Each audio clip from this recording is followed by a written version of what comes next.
여러분 안녕하십니까? 광주 MBC 뉴스투데이 시작합니다. 먼저 오늘의 주요 뉴스입니다. 되풀이되는 사회적 참사를 막기 위해 AI 기술로 건설 현장의 위험 징후를 사전에 포착하는 법안이 추진돼 눈길을 끌고 있습니다.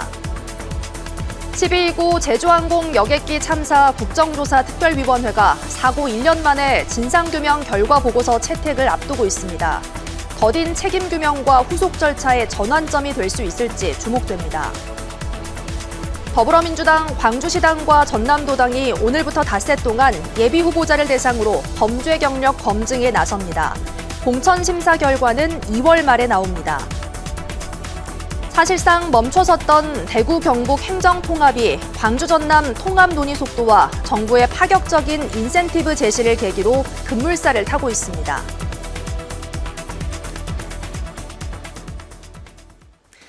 광주에서는 유독 대형 건설 현장의 붕괴 참사가 잇따라 반복되고 있습니다. 그런데 확인 결과 참사 직전마다 현장의 위험을 알리는 절박한 신고들이 있었지만 제때 조치되지 않았던 것으로 드러났는데요. 무심코 넘긴 위험 신호를 AI 기술로 포착해 참사를 막기 위한 법안이 추진됩니다. 박승환 기자가 취재했습니다. 철거 중이던 건물이 순식간에 도로를 덮칩니다. 멈춰있던 시내버스는 형체를 알아보기 힘들 정도로 짓눌렸습니다. 9명이 숨지고 8명이 다친 학동 참사. 기본적인 안전수칙만 지켰어도 막을 수 있었던 인재였습니다. 책임자 처벌이 마무리된 뒤 참사 현장은 최근 4년 만에 다시 공사가 시작됐습니다. 철거 중이던 건물이 무너져 17명의 사상자가 발생했던 이곳. 그런데 참사 전 이미 여러 차례 위험 신호가 있었던 것으로 확인됐습니다. 공사가 불안하다, 건물이 금방이라도 무너질 것 같다, 보행자가 위험하다. 취재진이 확보한 학동 4구역 관련 민원만 참사 전 10건에 달합니다. 따지면 연번은 8개인데 그 접수 자체는 10건이거든요. 특히 참사 2달 전인 21년 4월 7일 제기된 민원이 뼈아픕니다. 이 민원인은 국민신문고를 통해 철거 공사가 불안하다고 했지만 담당 공무원은 현장 소장에게 통화하고 민원 사진을 발송한 것이 다였습니다. 이때 성의 있게 현장에 나가서 조치를 했더라면 소중한 목숨을 구할 수도 있었습니다. 학동 참사 7개월 뒤 6명의 목숨을 앗아간 광주 화정동 아이파크 붕괴 참사도 마찬가지였습니다. 참사 일주일 전 국민신문고에는 시멘트가 흘러내린다, 벽에 균열이 생겼다는 긴박한 신고가 접수됐지만 현장 점검으로 이어지지는 않았습니다. 전문가들은 수많은 민원 속에 숨겨진 결정적 징후를 놓친 것이 화를 키웠다고 지적합니다. 사전에 징후가 여러 번에 걸쳐서 있었거든요. 공직사회 특성상 경험이 없고 또 전문성이 없는 신입 공직자 한두 명이 수백 건, 수천 건의 이 민원을 해결하다 보면은 중요한 징후에 대해서 놓칠 수가 있는. 반복되는 비극을 막기 위해 인공지능이 위험을 먼저 찾아내는 이른바 AI 국민신문고법이 발의됐습니다. 민원이 접수되면 AI가 균열, 기울어짐, 붕괴 같은 핵심 단어를 실시간으로 분석해 위험 수위를 등급별로 분류하는 방식입니다. AI 신문고가 구축이 되면 안전 관련 사전, 징후들이 자동으로 검색이 되고요. 해당 공무원에게 자동으로 이렇게 전달을 합니다. 그리고 공무원이 바로 즉각적으로 대책을 세울 수 있도록 하는. 데이터로 무장한 AI 기술이 소잃고 외양간 고치기식 행정을 바꾸고 잔혹한 참사의 고리를 끊어낼 수 있을지 주목됩니다. MBC 뉴스 박승환입니다. 심한 추위가 이어지고 있는 가운데 오늘 우리 지역 눈 소식이 들어 있습니다. 현재 하늘 모습 보시면 구름 많이 지나고 있는 가운데 일부 지역에서는 이미 약한 눈발이 날리기 시작했습니다. 현재 특보 상황 보시면 전남 서해안 지역을 중심으로 달설주의보가 발효 중입니다. 특히 오늘 오전 중에 시간당 1에서 3cm가량의 많은 눈이 내릴 수 있겠습니다.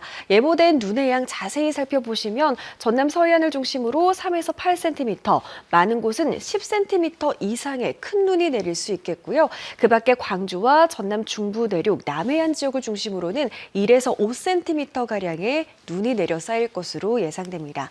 추위는 여전하겠습니다. 광주의 오늘 출근길 기온 무려 영하 6도 안팎에서 시작하고 있고요.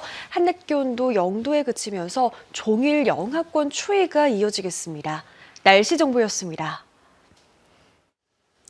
곡성 견면의 한 오리 농장에서 검출된 조류 인플루엔자 항원이 고병원성으로 확진됐습니다.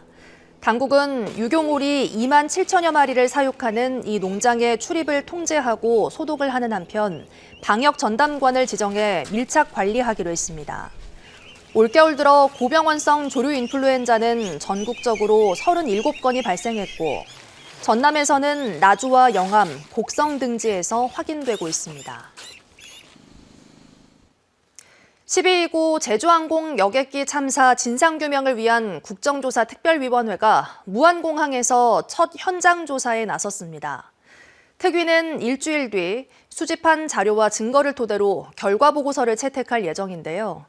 더딘 책임규명과 후속 절차의 전환점이 될 수 있을지 주목됩니다. 보도에 윤소영 기자입니다. 국정조사 특별위원회 의원 18명이 무안국제공항을 찾았습니다. 가장 먼저 둘러본 곳은 관제실과 상황실이었습니다. 특위는 사고 발생 당시 관제 시스템 운영 과정과 초기 대응이 적절했는지를 집중 점검했고, 이어 항공기 착륙 지점 인근의 조류 충돌 예방 활동 현장과 사고 지점을 차례로 방문하며 관계자 질의를 이어갔습니다. 안테나를 교체하면서 안테나를 고정하기 위해서 상판이 추가된 걸로 알고 있습니다. 2023년도에요? 20년도에 설계돼서 23년도에 시공을 했습니다. 그러면 관련자들 명단 다 있겠네요. 네. 현장 조사가 끝난 뒤 이어진 간담회에서 유족들은 지금이라도 투명하고 독립적인 조사가 이뤄져야 한다고 거듭 촉구했습니다. 조종실로 이관되는 과정이 투명하고 한정 의혹이 없도록, 그리고 유가족이 신뢰할 수 있는 전문성을 가진 조사기구가 구성될 수 있도록 부디 노력해 주십시오. 특위는 남은 조사 기간 자료 수집과 청문회를 통해 사고의 구조적인 원인과 책임 소재를 끝까지 밝히겠다고 약속했습니다. 궁금해하시는 분들이 많이 있습니다. 그분들의 이야기를 또 오늘 해소해드리면 진상규명이 오늘 되지 않을까. 현장 조사를 마친 특위는 이번 주 목요일 진상규명을 위한 청문회를 열고 오는 27일 결과 보고서를 채택할 계획입니다. 또 다음 달부터 국토교통부 소속이던 항공철도사고조사위원회가 국무총리실로 이관되면서 사고조사에도 속도가 붙을 전망입니다. MBC 뉴스 윤소영입니다.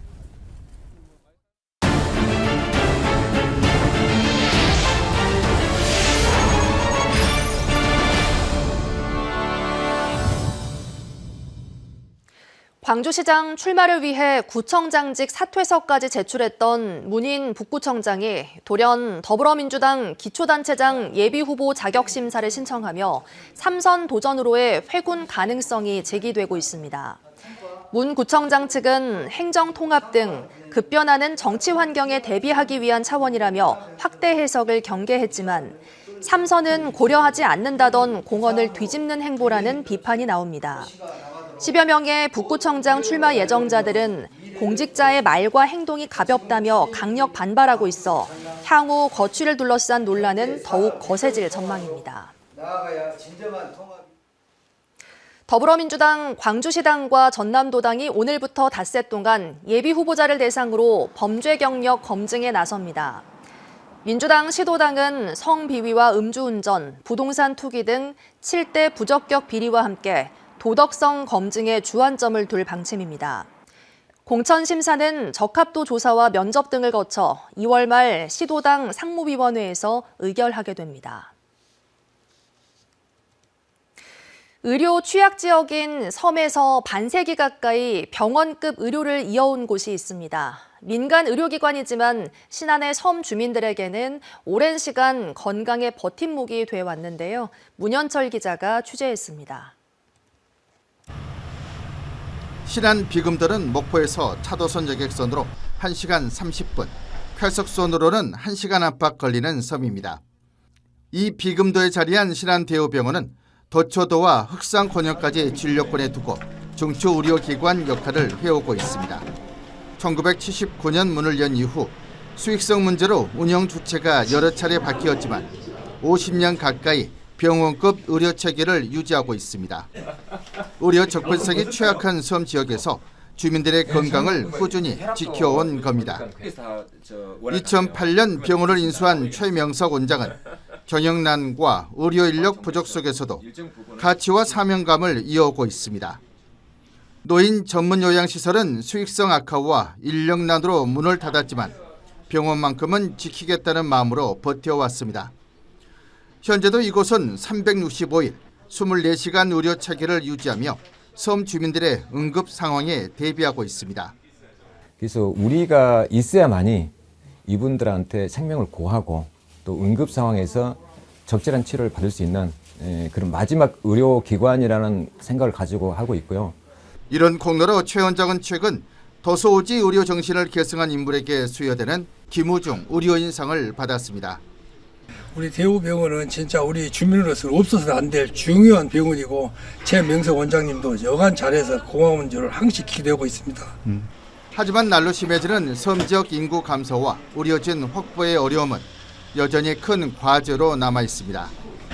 민간 의료기관이 의료 취약지의 역할을 떠안고 있는 만큼 국가와 지자체가 보다 적극적으로 책임을 나눠야 한다는 목소리가 나오고 있습니다.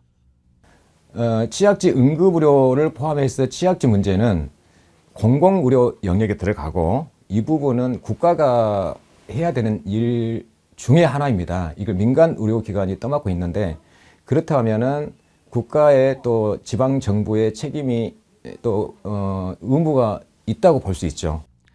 반세기 가까이 이어진 섬 의료의 최전선. 신안대우병원이 앞으로도 섬 주민 곁을 지킬 수 있도록 지속 가능한 지원 대책 마련이 요구되고 있습니다. MBC 뉴스 문현철입니다. 정부가 행정통합특별시에 파격적인 인센티브를 약속하면서 지역사회의 관심도 커지고 있죠. 전남 동북권도 석유화학과 철강 등 기존의 산업 생태계 침체 속에서 이번 행정통합이 지역 균형 발전의 계기가 될 수 있도록 분주하게 움직이고 있습니다. 유민호 기자의 보도입니다. 행정통합특별시의 획기적인 인센티브 제공을 약속한 이재명 정부. 지역에서는 먼저 기업하기 좋은 창업 중심 도시라는 대목에 이목이 쏠렸습니다. 행정통합을 기점으로 부진에 빠진 기존 산업 구조를 혁신하고 미래 신산업을 키울 기회라고 보기 때문입니다. 또 수도권 대기업 이전 등 산업계를 재편할 만한 대안을 마련하는 데 집중해야 한다는 제안이 나오고 있습니다. 이쪽에 화학산업이 우리나라 전체 화학산업에서 차지하는 비중도 굉장히 큰데 이걸 대체할 만한 산업이려면 정말 반도체와 같은 그런 대규모 투자가 이루어지는 산업 정도 돼야 될 것 같긴 한데 초광역권 통합이 몰고 올 산업 지형 변화에 각 지자체별로도 맞춤형 대응을 마련하는 데 전력을 기울이고 있습니다. 순천시는 이번 총리 담화에서 특별시 입주기업의 각종 지원과 규제 완화를 제시한 만큼 반도체 국가산단 유치에 더욱 속도를 내겠다는 방침입니다. 4대 인센티브 중에서 특히 산업 활성화 부분에 대해서 주목을 하고 있습니다. 순천시는 알리백 반도체 국가산단 유치로 침체된 동북권 산업 위기를 극복하고 재도약할 수 있는 절호의 기회로 보고 있습니다. 여수시는 석유화학 산업 경쟁력 회복을 위한 파격적인 지원을, 광양시는 북극항로 국내 거점 항만으로 광양항을 육성해야 한다는 지역별 정책을 통합 시대에 맞게 가다듬고 있습니다. 다만 이번 발표에서는 지역 산업을 강화할 구체적인 방안은 뭔지, 지역별로 재정 규모는 어느 정도일지 등 세부적인 방안은 내놓지 않아 아쉽다는 반응이 나옵니다.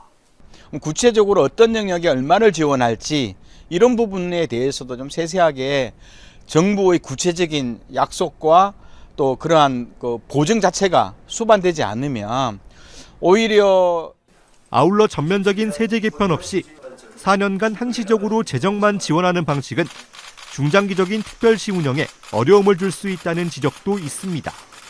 속도를 내는 행정통합 흐름에 앞으로 지역의 대응과 움직임도 더욱 바빠질 전망입니다. MBC 뉴스 유민호입니다. 최근 무안 남악 오룡 신도시의 아파트 매매가와 전셋값이 전남에서 가장 가파르게 오르고 있습니다.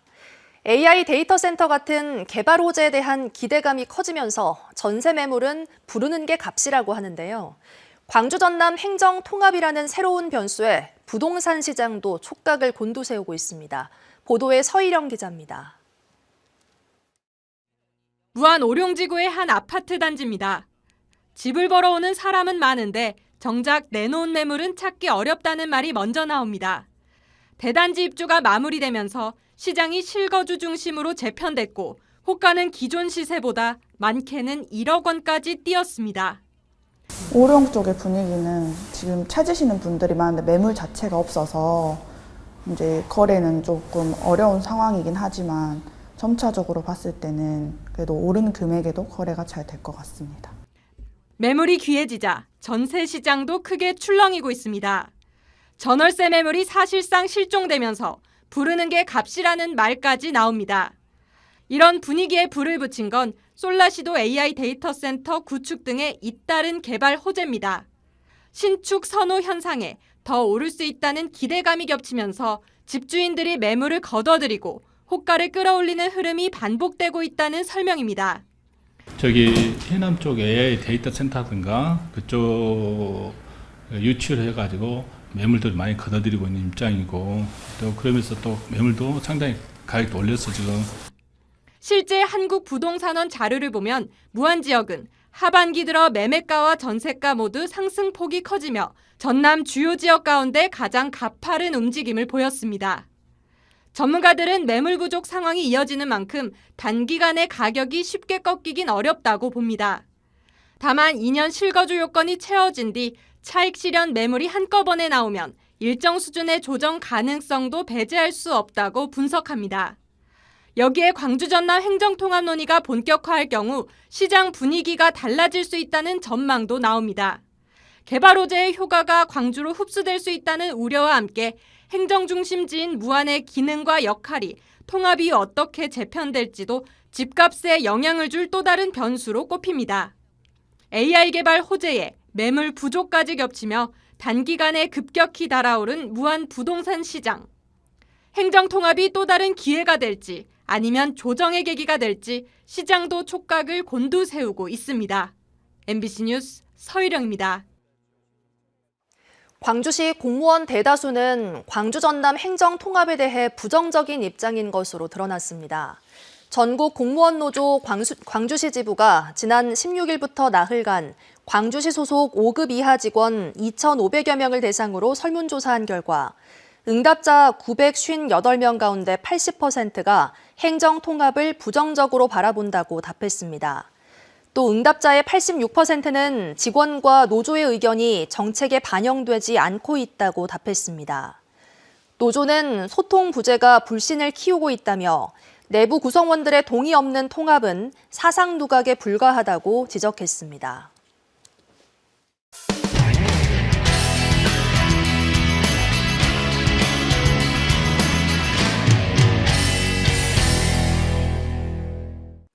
사실상 멈춰섰던 대구 경북 행정 통합이 광주 전남 통합 논의 속도와 정부의 파격적인 인센티브 제시를 계기로 급물살을 타고 있습니다. 대구문화방송 박재형 기자가 보도합니다. 대구 경북 행정 통합 논의가 정부의 과감한 권한 이양과 재정 특례 방안 발표 이후 새 국면을 맞았습니다. 김정기 대구시장 권한대행과 이철우 경북도지사는 안동에서 만나 행정통합을 중단 없이 추진하기로 합의했습니다. 수도권 중심 성장에서 지방 주도 성장으로 전환이라는 정부의 국정 기조 아래 행정통합이 진짜 지방시도로 가는 전환점이 돼야 한다는 겁니다. 이번 6월 지방선거에 통합 우리 특별시가 출범할 수 있도록 많은 협조를 부탁드리고 우리 지사님과 어떤 최대한 정부와 협의를 해서 우리 통합에 따른 시너지 효과가 극대화될 수 있도록. 이는 대구 경북이 가장 먼저 시작한 통합 구상이 충청, 호남권 등 다른 권역 통합 논의에 기반이 되고 있는 상황에서 통합 주도권을 선점하려는 의도로도 읽힙니다. 특히 시도는 4년간 최대 20조 원의 재정 지원을 단순한 비용 보전에 그치지 않고 포괄적, 자율적으로 활용할 가능성에 초점을 두고 있습니다. 대구 경북 민군 통합공항을 중심으로 교통과 산업, 정주 기반을 함께 끌어올리고 경북 북부권 균형 발전 투자와 광역 전철망 확충 등을 속도감 있게 추진할 수 있기 때문입니다.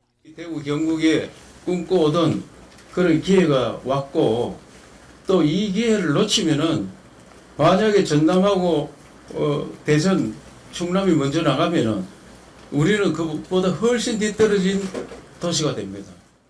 행정 통합 성공의 필요 조건도 제시됐습니다. 경북 북부권 등이 소외되거나 불이익을 받지 않도록 국가 차원에서 균형 발전 대책이 마련되고 시군구 권한과 자율성 확대도 함께 이루어져야 한다는 겁니다. 하지만 가까스로 불씨를 살린 행정 통합이 지방선거 전까지 실현될지는 미지수입니다. 관건은 경북도의회 동의를 구하고 경북 북부권의 반대 여론을 극복하는 것입니다. 지방선거가 5개월도 남지 않은 가운데 시도민 공감대도 제대로 형성하지 않은 채 밀어붙이기식으로 추진하는 것은 부작용이 클 수 있어 신중히 접근해야 한다는 목소리도 커지고 있습니다. MBC 뉴스 박재영입니다. 부산 동구에 자리 잡은 해양수산부 임시청사와 별개로 올해 안에 신청사 부지가 결정됩니다. 지자체들이 유치 경쟁에 나선 가운데 임시청사 최적지를 찾기 위한 물색 작업이 시작될 것으로 보입니다. 부산문화방송 김윤아 기자입니다. 해양수산부 임시청사 본관과 별관 두 곳의 임차 기한은 각각 2030년, 2031년까지입니다. 4년 뒤엔 신청사를 준비해야 합니다. 해수부는 올해 안에 신청사 부지를 확정하고 내년에 설계 착수를 한다는 목표입니다. 서울과 세종 정부청사와의 접근성이 좋고 해양 공공기관 집적화가 가능한 곳으로 물색할 예정입니다. 빨리 해야 되겠다. 원칙만 지금 갖고 있고 그래서 일단 스타트가 이제 부지 선정이잖아요. 올해는 빨리 부지 선정도 하고. 먼저 원도심에 위치한 부산항 북항 재개발 구역이 유력하게 거론됩니다.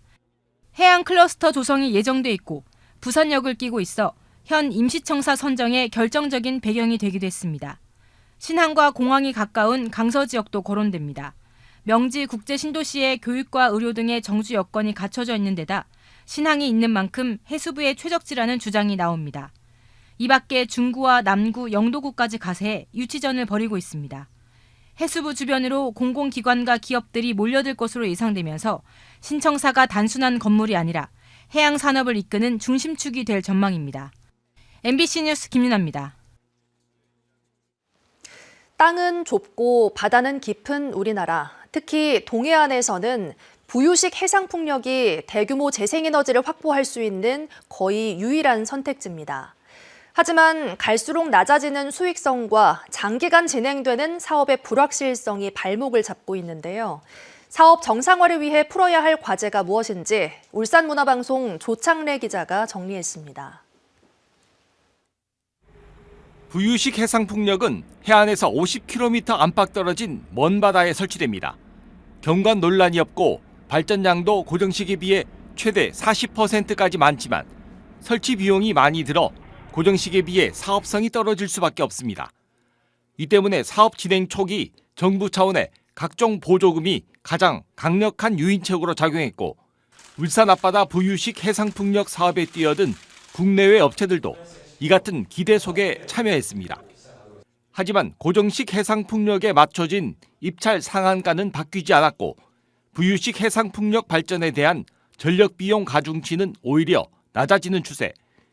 여기에 환율 변동성과 원자재 가격 상승 등도 부유식 해상풍력에 걸림돌이 됐습니다. 이 때문에 업계는 부유식 해상풍력만의 별도의 입찰 상한가 설정 등 대책 마련을 요구하고 있습니다. 울산 부유식 해상풍력이 국가 에너지 전환 전략의 중요한 축인 만큼 정부의 일관된 정책과 예측 가능한 기조를 바탕으로 제도적, 재정적 지원에 적극 나서주기를 기대합니다. 또 부유식 해상풍력을 위한 공유수면 사용료도 발목을 잡고 있습니다. 현재 공유수면 점 사용료는 인접 육지의 토지 공시지가를 기준으로 하는데 울산은 공시지가가 높은 공단이 최인접 토지여서 공유수면 점 사용료가 연간 몇백억에 달할 수 있습니다.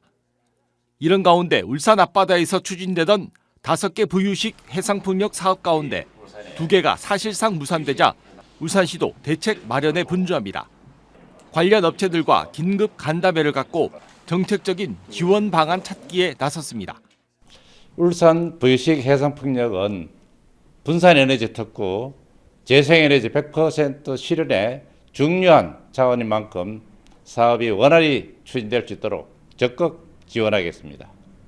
정부의 탄소 중립 목표치 달성을 위해 부유식 해상풍력은 필수적인 상황에서 이 사업을 되살릴 대책 마련이 필요해 보입니다.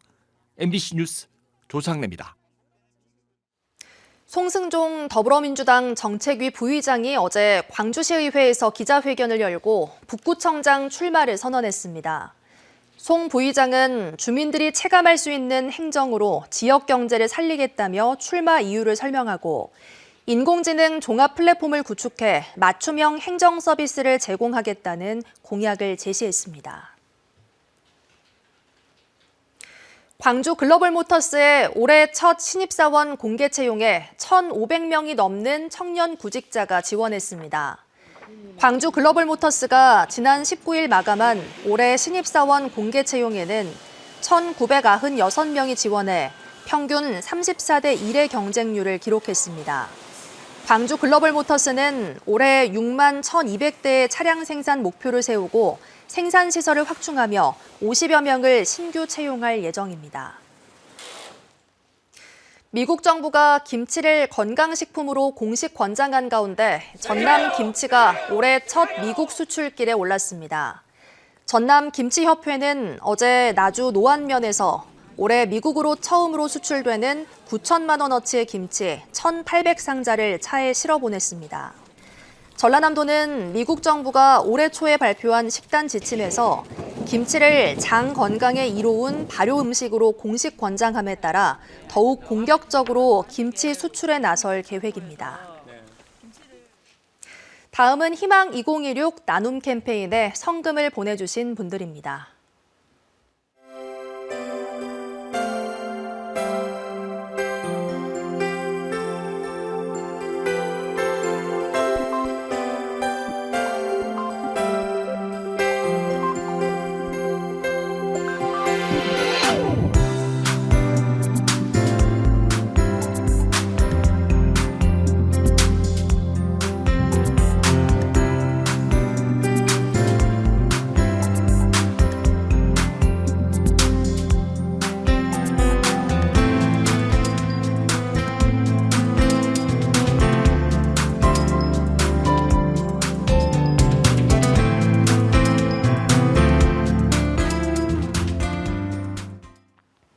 심한 추위 속 오늘은 우리 지역 눈 소식이 들어 있습니다. 현재 하늘 모습 보시면 구름 많이 지나고 있는 모습이고요. 일부 지역에서는 이미 약한 눈발이 날리기 시작했습니다. 현재의 특보 상황 보시면 서해안 지역을 중심으로 대설주의보가 발효 중입니다. 특히 오늘 오전 중에 시간당 1에서 3cm가량의 비교적 강한 눈이 집중되겠고요. 많은 곳은 10cm가 넘는 큰 눈이 내려 쌓일 수 있겠습니다. 그 밖에 광주와 전남 중부 내륙, 전남 서부 남해안 지역을 중심으로는 1에서 5cm가량의 눈이 내릴 것으로 보입니다.